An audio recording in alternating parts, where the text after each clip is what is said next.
Hello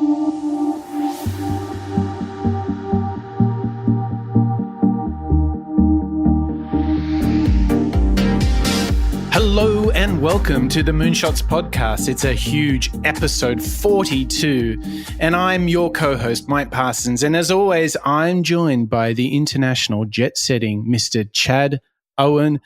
Good afternoon. Good morning, Mike. How are things? I hear you've settled into a new abode there in lovely Sydney this fall. Yes. All right, should I say spring? Spring, you're the fall, I'm the spring. Yeah, I have to report to you, Chad, and to all our listeners, I have survived renovating my own house. I have to credit my lovely wife who did all the work.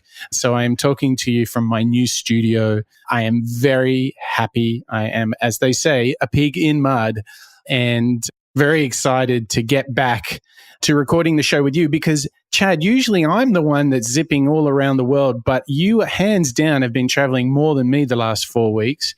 Where have you been and what have you been up to? Oh, yeah. I don't know that that's necessarily a good thing, Mike, but yeah, I've been really fortunate to have some fantastic clients in San Francisco, San Jose, Scottsdale, Arizona, London, England. It's been a whirlwind 6 weeks, but I'm excited to kind of hunker down, settle in, maybe pick up some more books of people for us to potentially profile. Take it easy and kind of coast into the new year. Oh, yeah, that sounds perfect. As the winter sets into Brooklyn, I can see you nestled in there, reading up on some inspiration and new ideas. And boy, so far in this series, I mean, we have had Clay Christensen, Peter Drucker, we've had Simon Sinek. I mean, we are really handpicking some of the best innovation writers in history, but we've got one more left as part of our writer series, Chad. Who are we going to dive into today? We are going to end this series with kind of the person that kicked off this latest craze in the product world, innovation world. I'm sure all of you have heard of the lean startup. While all of these ideas aren't necessarily his, he's very much inspired by many of the people that we've profiled. Yeah, we're gonna dive into the works of Eric Ries, author of The Lean Startup. Yes, and I cannot tell you personally, Chad, like the Lean Startup, the work of Eric has inspired my work greatly. In fact, when I was living in San Francisco, I got to work with Eric when together we were at the start of the FastWorks program for General Electric. And that really hooked me onto this idea of focusing on just the essential part of a product and really testing whether it's not only a good idea, but whether it's truly viable. And it has radically changed the way I thought about product. And I can't tell you how much this topic of getting just the minimum product and making sure it's viable is something that I am, as of just today, after the show, I'll be with a client and we're actually building a number of products together. And the essence of our conversation is these are brand new products, never been on the market before. It's not like version 2.0 or anything like that. And the whole discussion is about navigating between what is just enough of the first iteration of the product and what do we need to do to prove its viability. And within all of this is a huge dialogue of what are we learning?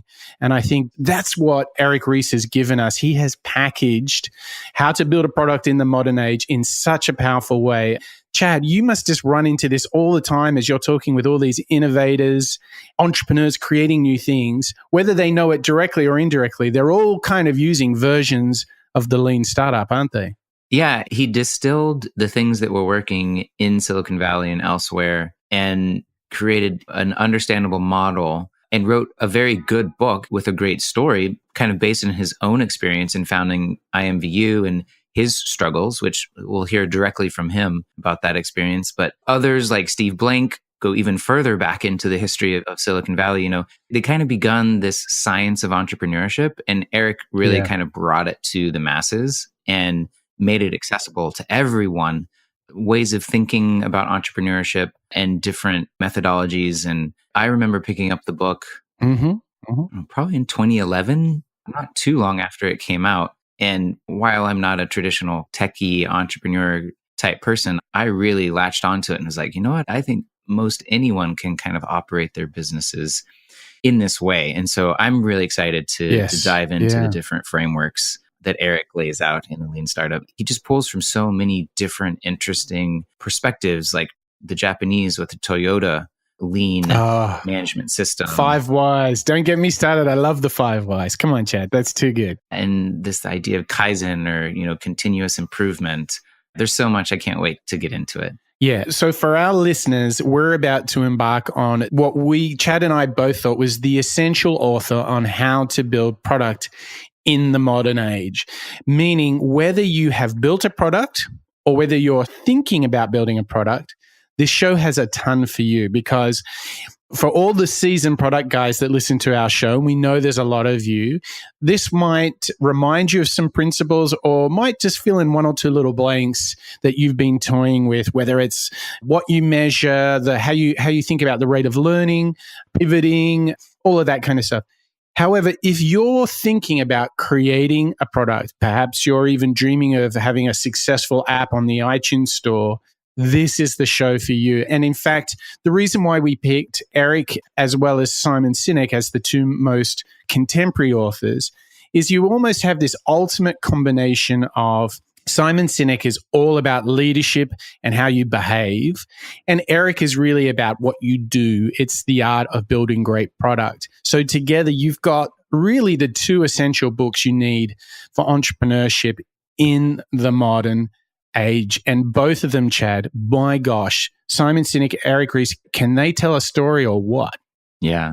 I want to get to these clips just to be sure we can get through all of them, Mike. I think there's so many fantastic ones. And I think it's probably best to just hear from Eric about his own struggles as an entrepreneur. And I think where many of his ideas were tested in the real world. So that's actually his time as CTO at a company that he founded called IMVU. So here's him really just talking about kind of the genesis of much of what he learned while trying to build a fantastic product that would go on to become a unicorn company. But we'll find out that it didn't quite turn out that way.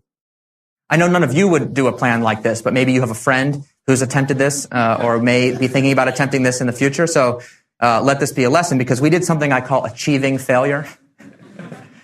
We burned through about $40 million building this company, and after the 5 years of stealth R&D, we failed pretty spectacularly. But what you got to understand, nothing I say the rest of this lecture is going to make any sense at all if you don't grasp that we didn't fail to execute the plan. That was not our issue. We had a flawless execution. So we built a really amazing product, really compelling technology. We did hire the best and the brightest, and we had a great launch. I mean, we were in New York Times, Wall Street Journal, CNN. I had all the right bloggers saying this is the future of the internet. And we just had one small problem, which is that although we got all these mainstream customers to try our product, none of them liked it. And so we couldn't convert all that energy into a workable business. And so you ask, well, how could all those smart people, having worked on it for such a long time, have come up with such a bad plan? It's because we were crippled by what I call shadow beliefs. These are beliefs that were universally shared within the company, yet were never, ever spoken out loud or ever written down. I'll share 3 of them with you right now.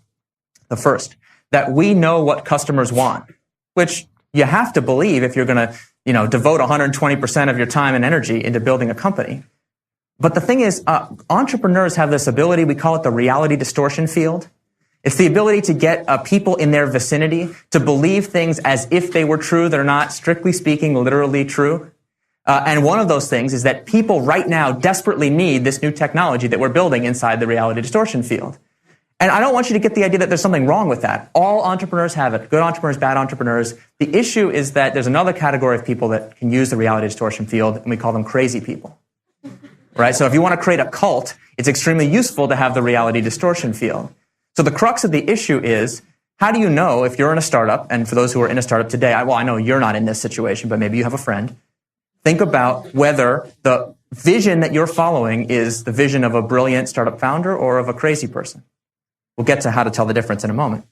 Number 2, that we can accurately predict the future, which is something that crazy people sometimes do say, also startup founders. You got to have a business plan if you're a startup, and the business plan has to have a spreadsheet in the back in which you explain to your investors that in year 5 you'll make $100 million. Anybody? willing to admit to having that spreadsheet in the back of their plan. Now, I have nothing wrong with having a spreadsheet in your business plan. That's a good idea. The issue is what happens when we start to believe those projections are literally true, like we're Nostradamus and we know what's going to happen. In startup number one, we had the spreadsheet that said in year one, we would have 1 million simultaneous users. So on the engineering team, we were really excited. Well, that means we need to build a serious heavyweight architecture to support those 1 million users when they show up. And of course, when they didn't show up, not only, we wasted a lot of time on an architecture that no one was going to use, even worse, we'd lost the agility necessary to change that architecture because it was this big heavyweight monstrosity that was patent pending but ultimately useless. And shadow belief number 3, that advancing the plan is progress. When we're in conditions of extreme uncertainty and we don't know what to do, it's natural to just kind of fall back on what we can see and measure. And the easiest thing to see and measure in a startup is milestones.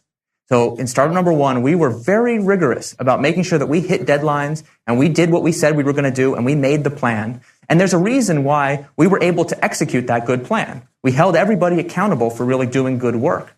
The only problem is we didn't have a mechanism for asking ourselves, is this plan any good? Like, is it worthwhile to advance it?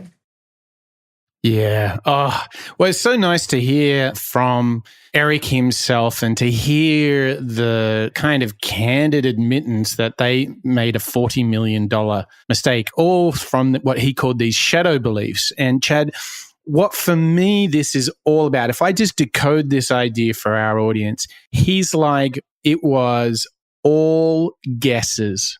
Everyone was guessing it was going to be big. The numbers in the spreadsheet for the year 5 revenue was a guess. Everything was a guess. And to me, this is the greatest source of product failure. People guessing, but yet the guesses somehow become these truths that nobody questions. And so in his story, 5 years later, $40 million later, they realized they didn't have anything. And it was all because they were guessing. So to me, the biggest thing we can take from Eric is stop guessing about what customers want from your product and transition into knowing, learning, and validating. I think it's such a powerful story, don't you, Chad? Yeah. And it's funny because it begs the question, well, okay, so yeah, maybe I am guessing, but what do I do now? Yes. Okay. And, Eric doesn't leave us hanging. He doesn't leave us hanging. So he created this framework of build, measure, learn, and this idea of testing. And so I'll just let him help answer his own question that he's asking. And how do we move beyond trying to predict the future like a crazy person? There are different ways to conduct experiments that can test the assumptions in a business plan. We can talk to customers in person or on the phone to really get a sense of how they react emotionally, qualitatively to our ideas. We can build a minimum viable product, some early prototype that is designed to test to see whether customers will engage or purchase. Or we could do split test or A/B experimentation, where we create different variations on a theme and see how similar groups of customers react to each. Each of these kinds of experiments is appropriate in different situations, has merits in different industries at different stages, and it's key to choose the right approach for the right situation. This methodology is in a stark contrast to the traditional way of building product, in particular technology products, where we just go into the back room and spend 3 or 4 years implementing the newest and greatest technologies and packing it with all the features that we know our customers want, right, Mike? That is exactly what we shouldn't do, but what has been done for years. It's what we call the waterfall approach. And it all starts with these massive requirements, which are complete guesses, and it defers all interaction with customers and users until actually the product is launched. And what Eric is really promoting, and I cannot recommend enough, is actually start with testing and learning with your customers. Hack stuff together, prototype, interview, really get to know what the pains and gains that affect your customer are. And then you start to actually test whether you can relieve the pains and create the gains. And this is a massive learning that we can all take, which is don't start with a long business plan. Start with what you think is a big problem and how can you apply a radical solution to create enormous benefit for your customers. It is simple to say, Chad, but it's a bit harder to do, isn't it? Yeah. So the ideas that Eric is really running with here, I think really were pioneered by Steve Blank. And so if any of you are really interested in kind of this very early stage entrepreneurship, I'd highly recommend you take a look at everything that Steve Blank wrote. But he's kind of the father of what's known as customer development. And these are the things like how to ask potential customers the right questions to know if there's a there, Yes. right? If there's a big enough problem for you to try and solve. At that point, you're really not even thinking of a solution that you may build. You're really just understanding truly what the pain point is. And only then do you understand the pain point, do you begin building something. So those of you that may be thinking, I'm not a coder and I'm not an industrial designer to build something and launch it on Kickstarter. It's like, if you can actually get really good at the things that Eric is laying out, doing customer interviews, doing MVP prototyping, and doing A/B testing, you'll be leagues ahead of everyone else. And you and I have seen this so much. How many times have you and I worked on projects together where we've literally seen executives have that aha moment with testing and learning?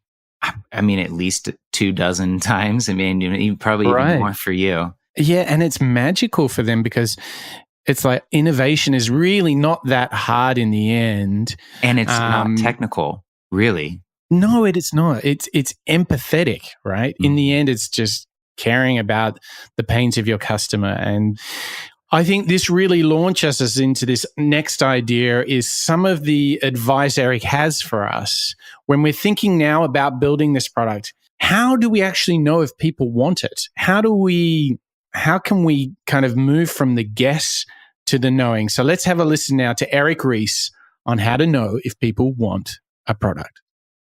If we do innovation accounting and we make very specific per customer behavior predictions, like, one thing we'll often have people do is sell the magic version of their product on a landing page somewhere. And it's like, don't even say what the product, like how it works, just say benefit it gives you and see if you can get people to sign up. If people won't sign up for the magic, they're certainly not going to sign up for your product because magic is always better. And if magic isn't even good enough, if the conversion rate on magic is too low, then you already know that you have a problem. Not that means that therefore give up, go home. It just means there isn't already enough latent demand for what you're doing. And so you're going to be in a different kind of market than maybe you expected. This was kind of revolutionary to me. When I first moved to New York City, I connected with some people that were doing just this. They were inventing product and service ideas and just creating landing pages to sell those services that did not exist. So they had these sexy pictures of, a new scooter rental service, which is funny because now it's kind of coming full circle because there's all those scooter rentals out there. It had the pricing and everything. And when you clicked buy, it actually took you to like a survey where, you would answer some questions. It blew my mind because it's such a brilliant way to test if there's true demand for what you're authoring. Yes, it would be better if you got them to actually like put in some credit card information, but then I think you're kind of walking a shadowy line there. Yeah, I was just so amazed that people were testing sometimes a dozen ideas in a weekend until they found something that was working. And only then did they get the band together to actually try and make it. And we can look at companies like Dropbox, who are enormous now, but started with this very process. And the crazy thing is, this client that I'm actually going to see later today, earlier in the last month, we actually had 7 teams doing this demand testing. And I can't begin to tell you how much insight this gives you, certainly into, is there a market there? Is there a need there? However, the one thing I would say is to complement that, you really need to do deep prototyping to know that there's a pain and a gain and that you might be able to address those. But already what we're starting to see is this culture of learning and testing and not holding on to your product vision like a stubborn, mad scientist type, but rather saying, look, I'm going to go out there and solve a big problem and I will test many times and perhaps my idea is going to change it quite a lot based on what I'm getting back. And it's that feedback that is where we de-risk our project. And traditionally, that's not what we've done. So already we've got this huge learning, this practical advice of test and learn continuously. Yeah. So you've got this great recent example, Mike. I'm curious, how different was the concept of what you and the client wanted to build at first versus where you are now after having gone through these several teams, several weeks worth of testing?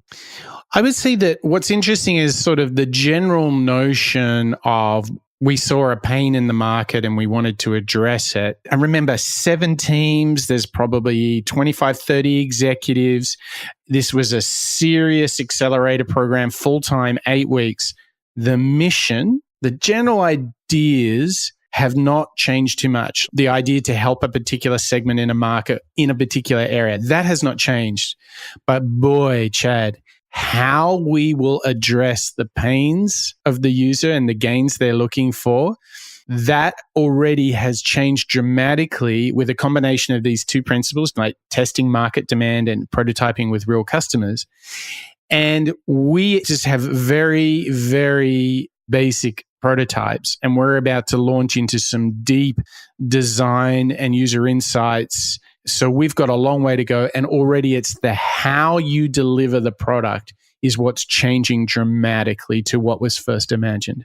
Yeah, that's really interesting that the kind of mission and core purpose for what you're doing doesn't necessarily change, but how you get there can be kind of wildly different based on your first assumptions. Exactly. Because this is where you're trying to fit into the life of the end user. And that's where you've obviously made lots of assumptions, and quick real testing corrects you on that. And you know, too often we pick up a product and go, oh my gosh, this is like the worst. Did anyone test this? So that's sort of the first big thing that we've got from Simon. And I wanted to point out to our listeners, I think you and I are obviously big fans of Lean Startup.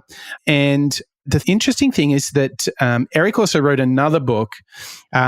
So he's got Lean Startup, which, do you think there is a bigger Bible in Silicon Valley, Chad, that is used by more people than the Lean Startup? I cannot honestly think. Eric, Ries, and Sinek would have to be the 2 biggest, most influential authors for sort of contemporary tech entrepreneurs. Can you think of any others? Eric Ries is practical on every startup founder's bookshelf. Others may have some other books, but I think everyone has the Lean Startup on their bookshelf. Yeah. The other thing is he wrote more recently The Startup Way, which deals a lot more with the internal machinations of startups and large companies as they start to go into their growth and maturity phases. So I want to highlight that The Startup Way is another book by Eric, if our listeners are interested in.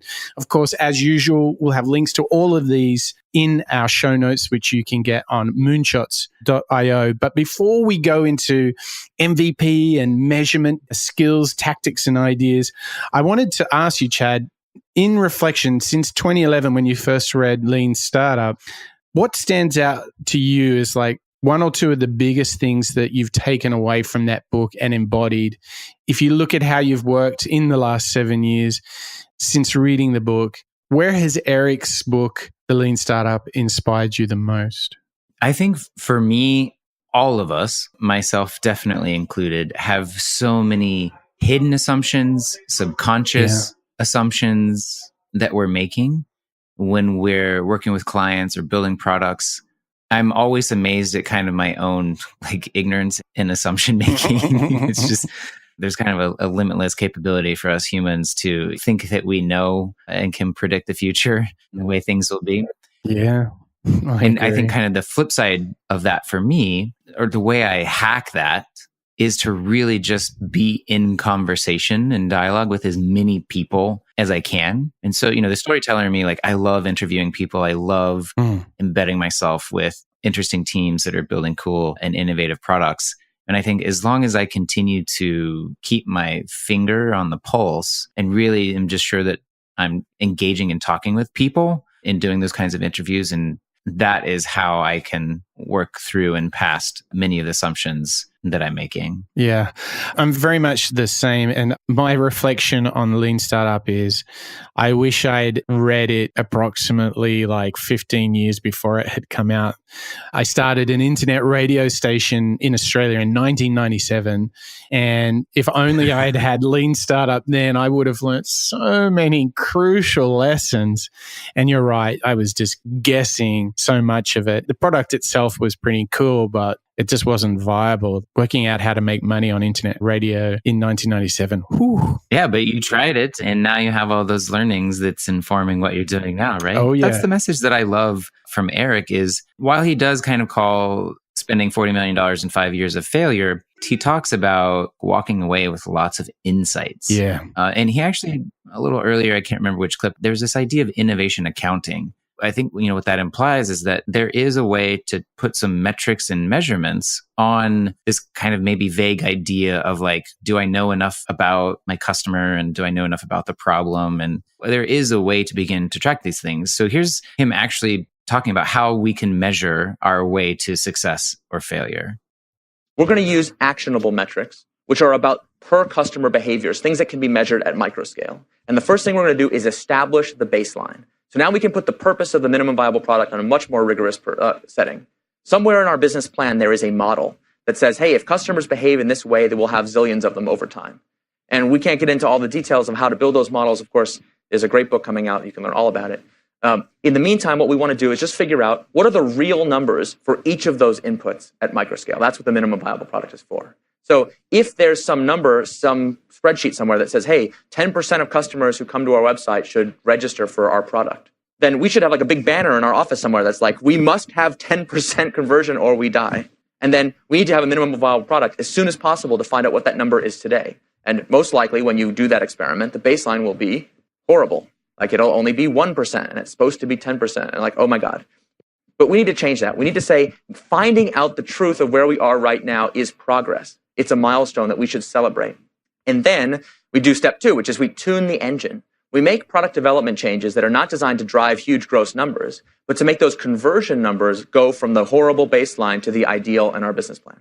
And whenever I've done this with teams, I've only ever seen 2 cases. Case 1, it's supposed to be 1%. It's 1%, but it's got to be 10%. So a few iterations in, it's 1%, 3%, 6%, 6.5%, 7.5%. Now, it's not 10% yet, so the model isn't exactly working, but you can kind of say, are we going to get there? Yeah, probably. Each thing that we do seems to drive the number up a little bit. We seem to be kind of heading in the right direction. We're split testing to make sure that the changes we're making are in fact driving the change. It's all good. Here's situation number 2. It's 1%, 3%, 3.5%, 3.75%, 3.8%, 3.81%. Now, the numbers are going up every time. So it's not like the numbers are going down. It's not like it's 0, but you might ask yourself a question, 4, 5, 6 months into hitting that asymptote, are we ever going to be 10%? I think it's safe to conclude the answer is no. Of course, theoretically, it is possible. The next iteration will be that magic one more feature that gets you to 10%. But in reality, that's not the case. When the team gets to the point where hitting that diminishing returns, everybody knows you're not going to make it and you enter the land of death march. Yeah, those key metrics. That story he tells is so bang on. Many new companies are managing the success of their product on very, what he called gross numbers, which is how much traffic are we getting in, very top line numbers, but it's actually like the conversion rates, the retention rates, the repeat visit rates that all drive the success of a business. And it's really empowering what he's saying. Instead of focusing on a very broad number, get one key metric like conversion rate, like retention, and really focus on shifting that to the point of viability. I think this is the source of success when we talk about measuring your way to success. But it also means that if you're just not going to get there, don't beat around the bush. Just kill it. And actually killing product sounds like traumatic. In many, many ways, it can be a relief because it ends up sort of subconsciously, we all knew it wasn't going to get there, but we didn't have the heart to admit it. I mean, I just love this thought, Chad.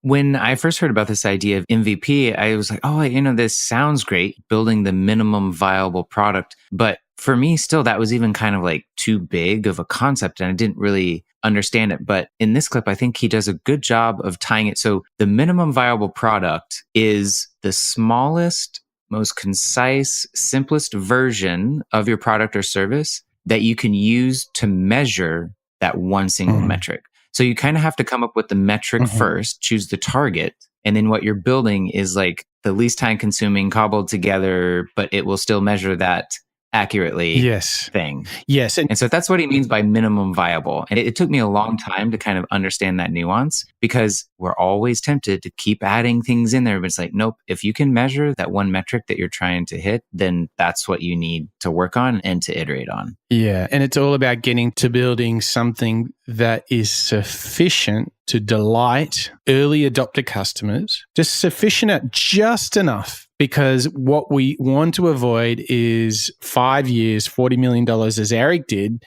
And he's very candid about what you want to do is you want to invert that. You want to do as little as possible to create enough value for your core early adopter customer in order to know if you're on the path to success. But Eric also has some thoughts for us on how you actually build the minimum viable product. Let me say a word about minimum viable product. I know, people will have heard of this phrase at least a little bit. The idea here is we want to most startups are torn between these two different approaches to building product. One, which I call maximizing chance of success, says, look, we're only got one shot at this, so let's get it right. Right? That's what I talked about in startup number one. We're going to ship it when it's right. And that actually is perfectly rational. If you only have one shot, you want to take the best shot you can, build the most perfect product you can. The issue is, of course, you can spend, say 5 years of stealth R&D building a product you think customers want and then discover to your chagrin that they don't. So the other possible extreme approach is to say, well, let's just do release early, release often. People have heard that phrase. And this just says, look, we'll just throw whatever crap we have out there and then we'll hear what customers say and we'll do whatever they say. But the issue there is if you show a product to 3 customers, you get 30 opinions. And now what do you do? So minimum viable product is kind of a synthesis of those two possible extremes. We want to figure out what's the minimum set of features necessary to engage with those early evangelists to start the learning feedback loop going. Yeah, he said it way better than I did. But you shouldn't be too hard on yourself there because there's a really big nuance here is talking about these one-hit, one-shot projects versus ship and fail fast approach. What he's trying to do is to navigate through that to learn enough from enough people without building too much. And it is... And not being beholden to the whims of the masses, that could pull your product service in a million different directions. Absolutely. Kill your company, death by 1,000 cuts. That's right. So what's funny is that he's really almost encouraging us to limit the actual product building. He's almost saying defer jumping into the product build until you know enough. So he's now, and it's perfect follow-up to this idea, is that before you get to that building, make sure you've got the lessons and you've tested before you build. So let's have a listen to Eric Ries giving us some wisdom of what to do before you build. Yeah, it's amazing when you really think about, all right, what do I want to learn? A classic thing to learn is, will customers sign up for my product at all? If it was already built, if I already had it perfect, would they want to buy it from me? Well, easiest way to do that test is to put up a single one-page landing page where we describe what the product is, that we pretend we've already built it, and simply say, would you like to pre-order this product right now? In most cases, when I've done that test, I didn't even have to make page 2 where I apologize that the product doesn't exist because nobody even wants it. It's also possible to build a much less functional prototype than you would normally think about, an engineer building. The key is to try to simulate as much of the experience for customers as possible. So there's a very famous company called Dropbox that today is one of Silicon Valley's hottest companies. They had this very complicated technology for file sharing that they were trying to build. And the whole idea was it would give you this magical experience that just worked across all your computers, magic synchronization.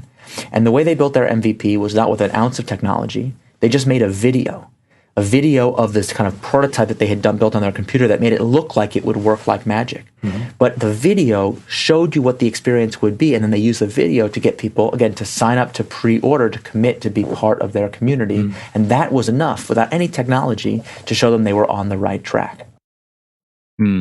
I'm curious, Mike, because the timing of the lean startup and things like Kickstarter, like it's not a coincidence. The brilliance of spending the time and effort to create a video instead of spending like 4 or 5 years in research and development. Didn't Drew Houston like put that video on like Reddit or something, and then they got millions of signups for the service? Yep. And all of this comes from different ways to explore market demand. To build a product like Dropbox is going to take you a team of a dozen, a good 6 months to do in a meaningful way to get to MVP. So if I could get some crafty storytelling guy called Chad in Brooklyn to make this beautiful film that inspires, what a great signal of before I hire my dozen or so team of developers, the beautiful little film that I've just made has had huge viral success. This tells me one thing: there is a pain in the world that we might be able to solve because people are that suffering from this user problem. I've got files in the cloud on my desktop. I want to sync them all magically. I take that as great signal. It's positive signal that is so important in those early days. If you could sit there and say, hey, our video got 100,000 views and 1,000 comments, I actually consider that to be a meaningful test that we can learn from. Well, why don't we look and see what people said? What did they mention as their biggest pain points? Oh, it tends to be larger files, or it tends to be Photoshop files or documents from Outlook. I mean, who knows?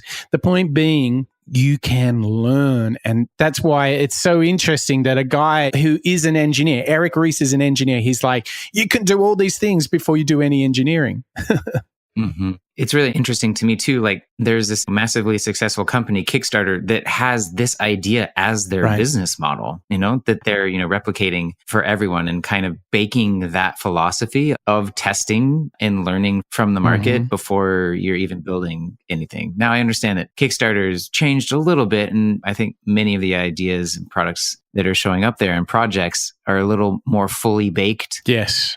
Than Eric would probably advise you of. But it's a small criticism for a platform, that's enabled at least tens of thousands, if not hundreds of thousands of makers, to get products and services and films and music out to the masses. Yeah. And there's this idea that ties together the testing before you build.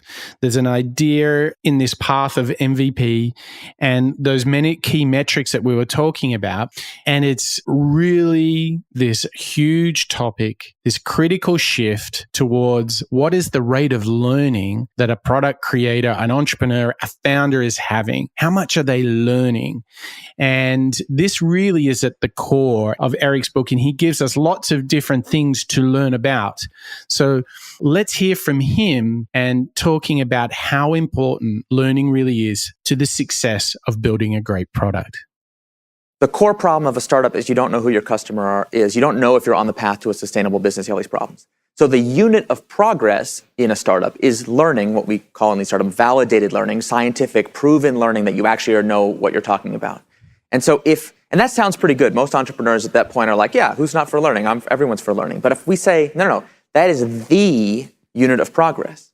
Anything else you do that doesn't contribute to learning actually is a form of waste, including building too robust of a product, launching it too big in the press. I mean, launching in the press, classic sign of a startup that's about to fail.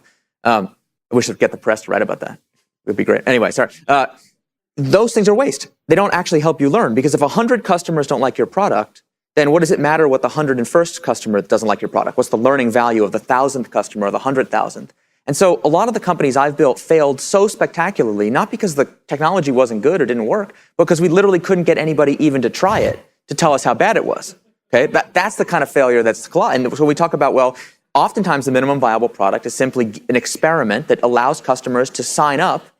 Would you even have to create page 2 where you apologize the product's not available yet? Not if nobody signs up. And that's the most common case, actually, is that you can't even get anyone to find out that you haven't built the product yet. And I understand, not your idea, right? That's the problem. I understand. When you are in it, it seems impossible. But that's what we're trying to do. It's not, and people get really fixated on the parts of Lean Startup that fit on a bumper sticker. Okay, the bumper sticker bits are people's favorite parts. Pivot, sorry about that. MVP, I know, it's very time. Iteration. You go on YouTube, there's a very funny video where there's a Lean Startup expert is trying to convince a drug dealer they need to iterate more. Like, it's gotten out of control. I understand. The bumper sticker stuff people love. But the heart of it is trying to apply the scientific method to the process of entrepreneurship itself. So that whatever you have to do as an entrepreneur that will help you learn faster, that's what you do. And sometimes that's as simple as a landing page experiment. Sometimes it's more complicated. And, tactics are not what we're trying to teach. We're trying to teach this set of principles about learning and measuring the right things. For me, this new to me mental model of viewing entrepreneurship through the lens of kind of the scientific process, that to me is the magic of what Eric wrote in the Lean Startup. I totally agree. To put this into context, entrepreneurship, innovation, whatever you call it, it is really hard and the odds are incredibly low of success. And so therefore, having a method with checkpoints, measures, frameworks is essential because you're literally embarking on one of the hardest things ever. I mean, 1 in 10 startups kind of make it. That's it. And in corporate innovation, it's like 5% of things make it. Yeah, if that. So he's giving us some sort of map with stops along the way and freeways and side roads and all sorts in order to get us there. And I totally agree. It is demystifying what is one of the hardest, most complex things. It's art, it's science, it's everything in between. It's really important. If any of our listeners are embarking on building a product, starting a company, just read Lean Startup, right? Yeah, I actually had kind of a small revelation listening to that last clip with regards to a client of mine that I have now. And I mean, this is so great that I'm revisiting this book. Let's see here, almost 7 years later. That's one huge fun part about doing this podcast with you, Mike, is like you and I have stumbled across these people in our careers, but I think diving back into their insights and, their wisdom, it's like, who would have thought that I could have learned from Dieter Rams, this year, or, Mr. Eric Ries here. But to get back to the client story, they have a relatively big list that they send out their thought leadership and content marketing out to. And they've been trying to push a new service offering, and it didn't take off. It didn't take off. And the light bulb just went off. And I was like, oh my gosh. They went behind the scenes and figured out what they thought that their customer wanted. And then they put it in front of them already fully baked. There you go. And then they were met with crickets. It's like, oh, I get it now. There you go. But it really is so powerful. So what we're talking about is rate of learning as inspired by Eric Ries. Or just any learning at all. Well, that is better than what most people are doing nowadays, I'm realizing. Yeah, the aha here is that most products out there don't last for very long and are full of assumptions. Like when Segway launched its product and it couldn't go upstairs, they didn't have charging bays, and people felt really awkward when they got on them. The list is massive when we really truly get to it. The opportunity here is to put learning at the center. And that's also what we're doing on the show. I think we're just learning out loud together, aren't we, Chad? Yeah.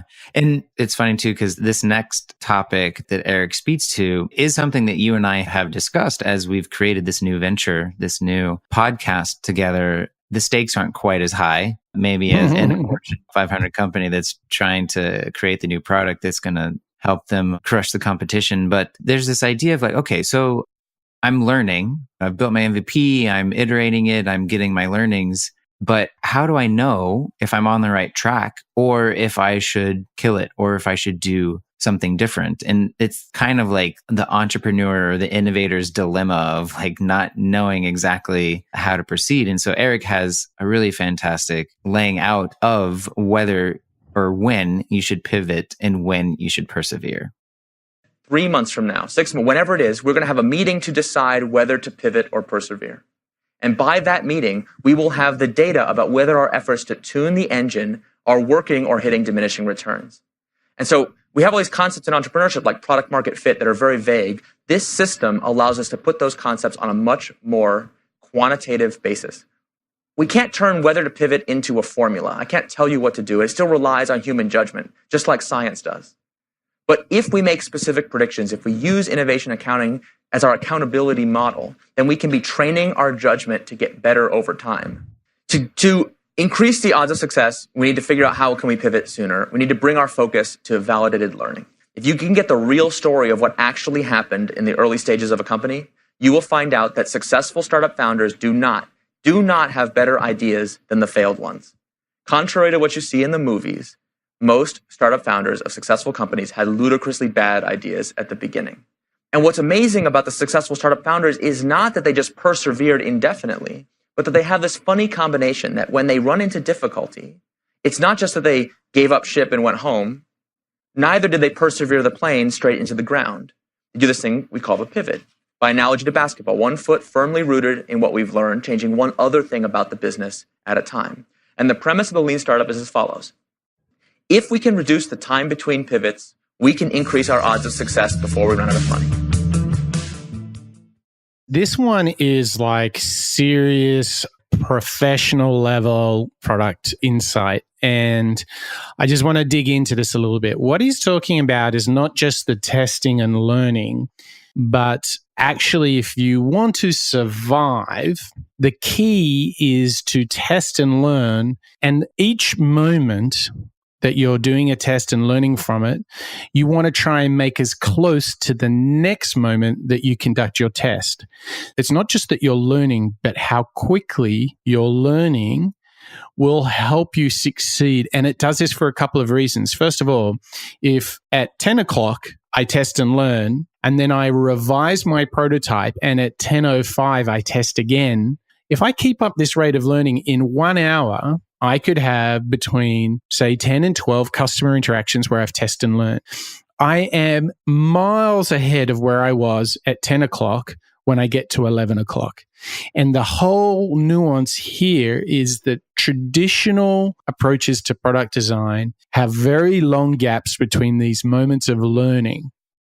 Weeks, if not months, between learnings. Oh, absolutely. Absolutely.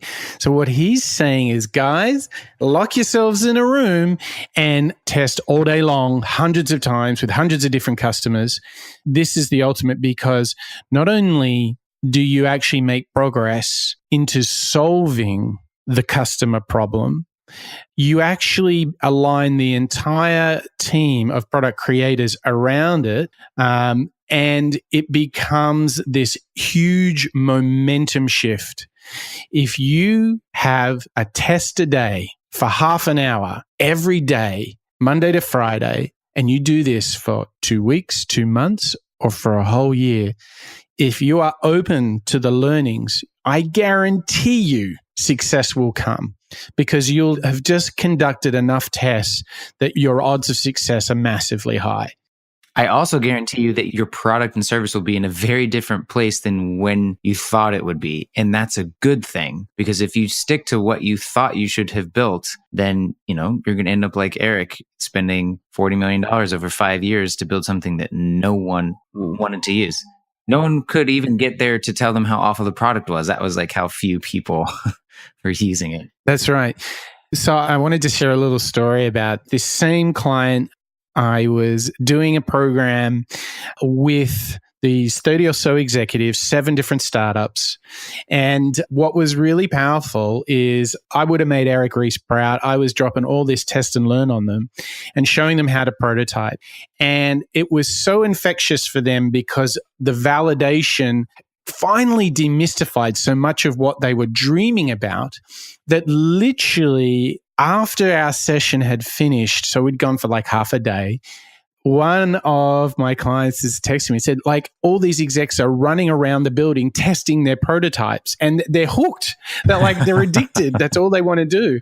Because, and this is the real message here for everyone, the more you test, the more you look into the eyes of a customer, ask them to do something with your prototype, learn from it, revise it, make it better. And then you just iterate that process. And a number of times you just get to like, I think I know what they want. I think I know what's going to work, versus, hey, I've got a nice PowerPoint deck and a sharp story, but I'm guessing everything inside of this deck. Mm-hmm. That's it. That's the idea. Yeah. And I think what Eric is asking all of us to do is choose the target metric that you can test with your MVP, and make not tasks completed or lines of code written be, the measurement of how successful you are in building the product.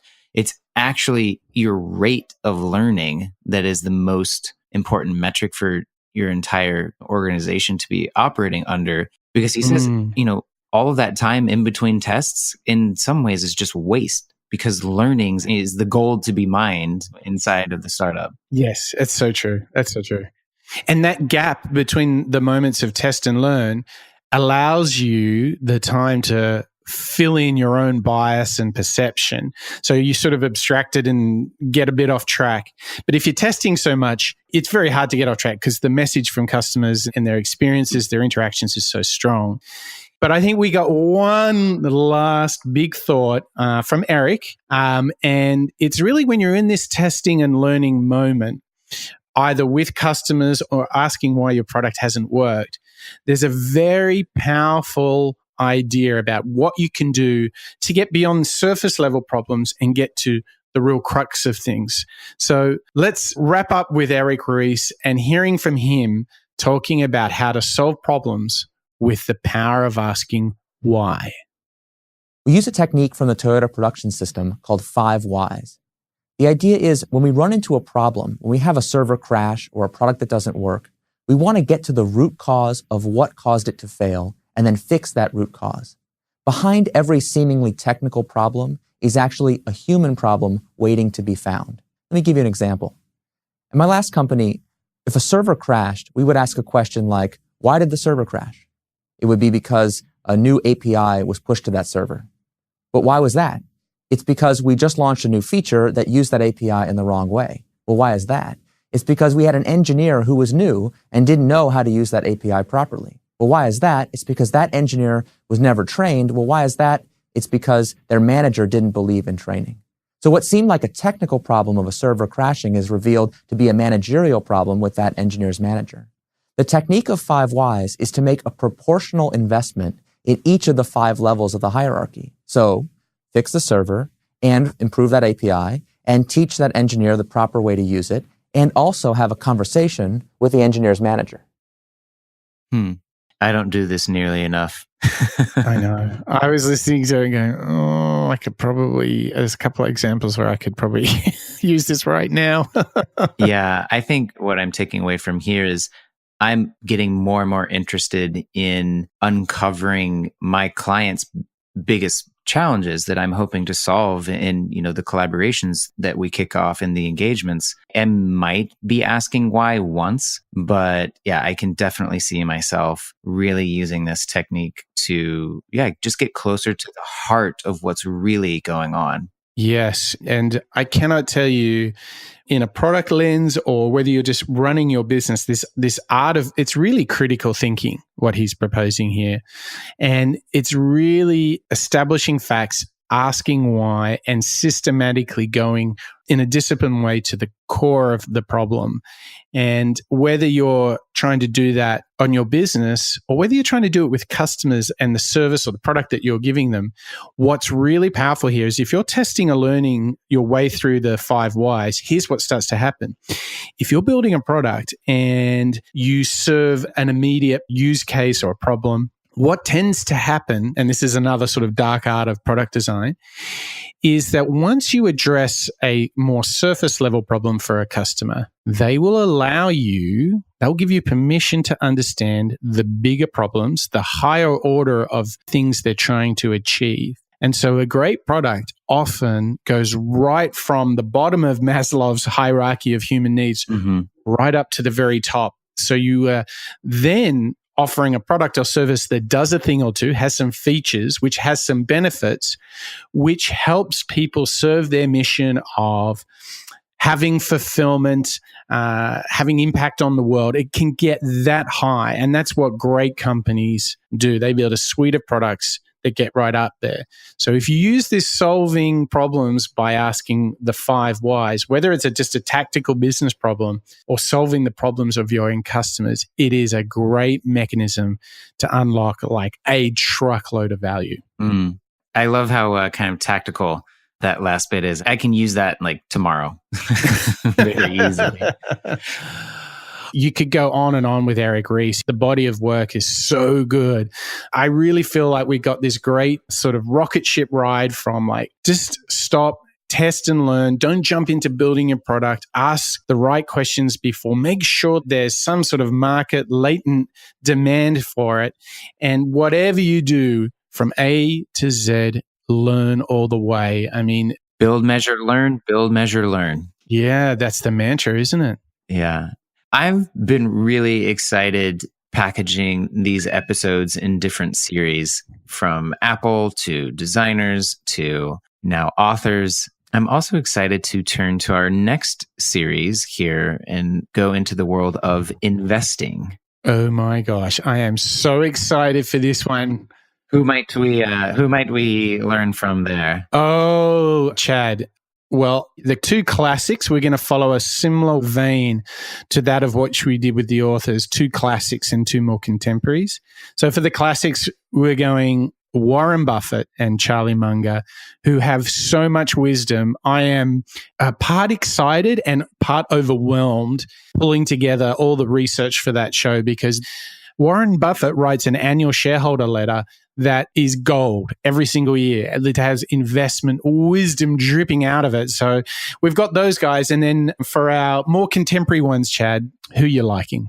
I just read an interesting book about Peter Thiel called Conspiracy. Which, oh, you read that? Yeah, it doesn't necessarily relate to his investments, but he is a very interesting person and, has very interesting philosophy. So while I understand the mental models of someone like Charlie Munger and Warren Buffett, I don't as much about Peter Thiel. So yeah, I'm interested in turning and looking at what he's doing.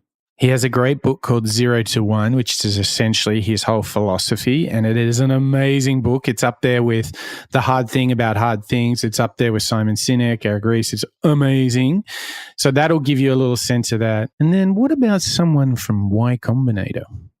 Yeah, well, I don't think we could skip over Paul Graham. I think his essays that he's been publishing, he's probably got over 1,000 now. Yeah, are fantastic and required reading for everyone. So we've got all that to come. And do you think we might slot in a little special edition? I know people loved Hot or Not. Do you reckon we might slip in something? What's the French word when you have a little something in between two meals? There's a fancy word. I'll have to look that up for the next show. Yeah. Do you want to do something special before we jump into the investor series? I think it probably depends on some scheduling, but we definitely want to bring back favorite. Well, okay, I don't want to pick favorites. Sorry. Just pretend I didn't say that. One of our fantastic guests here on the show, Gary Hoover, to talk about the history of disruption, which I'm definitely looking forward to. That would be awesome. And just as a teaser, after the investor series, we will dive in and do a 4-part series on the greatest architects.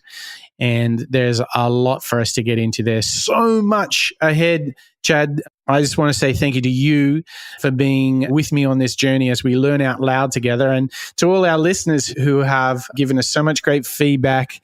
And I want to thank them for coming along the ride for the last 40 plus shows, and for them staying with us right till the very end of show 42 with Eric Ries.